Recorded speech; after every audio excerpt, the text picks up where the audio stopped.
رمضان میں گناہوں کی مغفرت۔ صحیح بخاری کی حدیث ہے، حدیث نمبر 1901۔ حضرت ابو ہریرہ رضی اللہ تعالیٰ عنہ کہتے ہیں کہ نبی کریم صلی اللہ علیہ وسلم نے ارشاد فرمایا، من صام رمضان ایمانا و احتسابا غفر له ما تقدم من ذنبه۔ جو انسان رمضان کا روزہ رکھے ایمان کے ساتھ، یقین کے ساتھ، اللہ پر ایمان رکھتے ہوئے، یقین رکھتے ہوئے اور ثواب کی نیت سے روزہ رکھے، تو اللہ تعالیٰ اس کے گزشتہ جو گزر چکے ہیں تمام گناہوں کو معاف فرما دیتے ہیں۔ تو پتہ چلا کہ روزہ صرف اس لیے آپ رکھیں کہ باقی لوگ رکھ رہے ہیں تو چلو رکھ لو، تو پھر آپ کو ثواب نہیں ملے گا۔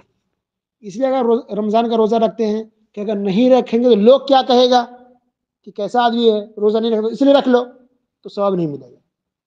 کوئی اس لیے روزہ رکھ لے کہ پورے گھر والے رکھ رہے، اگر میں روزہ نہیں بھی رکھوں تو مجھے گھر میں صحیح سے کھانے کو نہیں ملے گا، تو بھوکا رہو تو اس سے اچھا کہ چلو روزہ رکھ لو، اس لیے رکھ رہے ہیں، ثواب نہیں ملے گا۔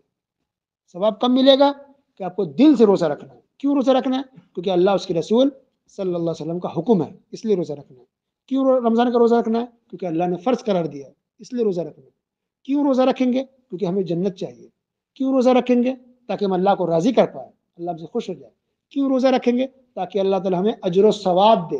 کیوں ہم روزہ رکھیں گے؟ تاکہ ہمیں نیکیاں ملے۔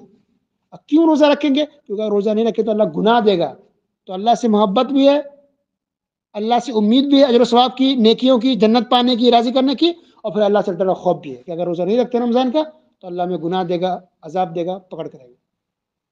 تو ثواب کی نیت سے اگر رکھ رہے ہیں، اللہ بھروسہ کرتے ہوئے رکھ رہے ہیں، ان تمام باتوں کو ذہن میں رکھتے ہوئے عبادت سمجھ کے اگر رمضان کا روزہ رکھ رہے ہیں، تو آپ کو یہ فضیلت حاصل ہوگی کہ پچھلے 1 سال ہو، 10 سال ہو، یا 20 سال ہو، یا 30 سال کیوں نہ ہو، جتنے بھی گناہ کیے ہوں گے اللہ تعالیٰ تمام گناہوں کو معاف فرما دیتے ہیں روزے کی برکت سے۔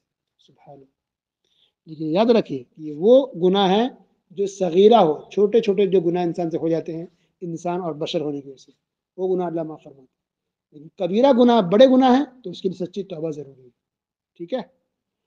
اور اگر وہ گناہ جس کا تعلق انسانوں سے جڑا ہوا ہے، جسے کہتے ہیں حقوق العباد، وہ گناہ جس کا تعلق کسی اور انسان سے جڑا ہوا ہے، جیسے پیسے کا مسئلہ ہے، زمین جائیداد کا مسئلہ ہے، آپ نے بہن کی زمین ہڑپ کر کے رکھی ہے، میراث کی ترکہ کی نہیں دے رہے ہیں، تو ماں باپ آپ کے ہیں تو ماں باپ کی بہن کے بھی ہیں، تو آپ کے ابو ہے، انتقال ہو گیا، میراث ہے، آپ اکیلے لے کے بیٹھے ہوئے، بہن کو نہیں دے رہے ہیں، یہ معافی نہیں ہوگی، یہ آپ کو دینا پڑے گا بہن کو حق میراث میں۔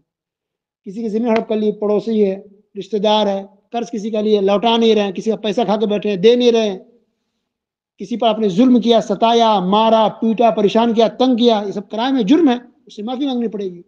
اور حق کسی کا لیا، اپنے زمین جائیداد پیسے، اس کو لوٹانا پڑے گا، تب معافی ہوگی، یاد رکھیے۔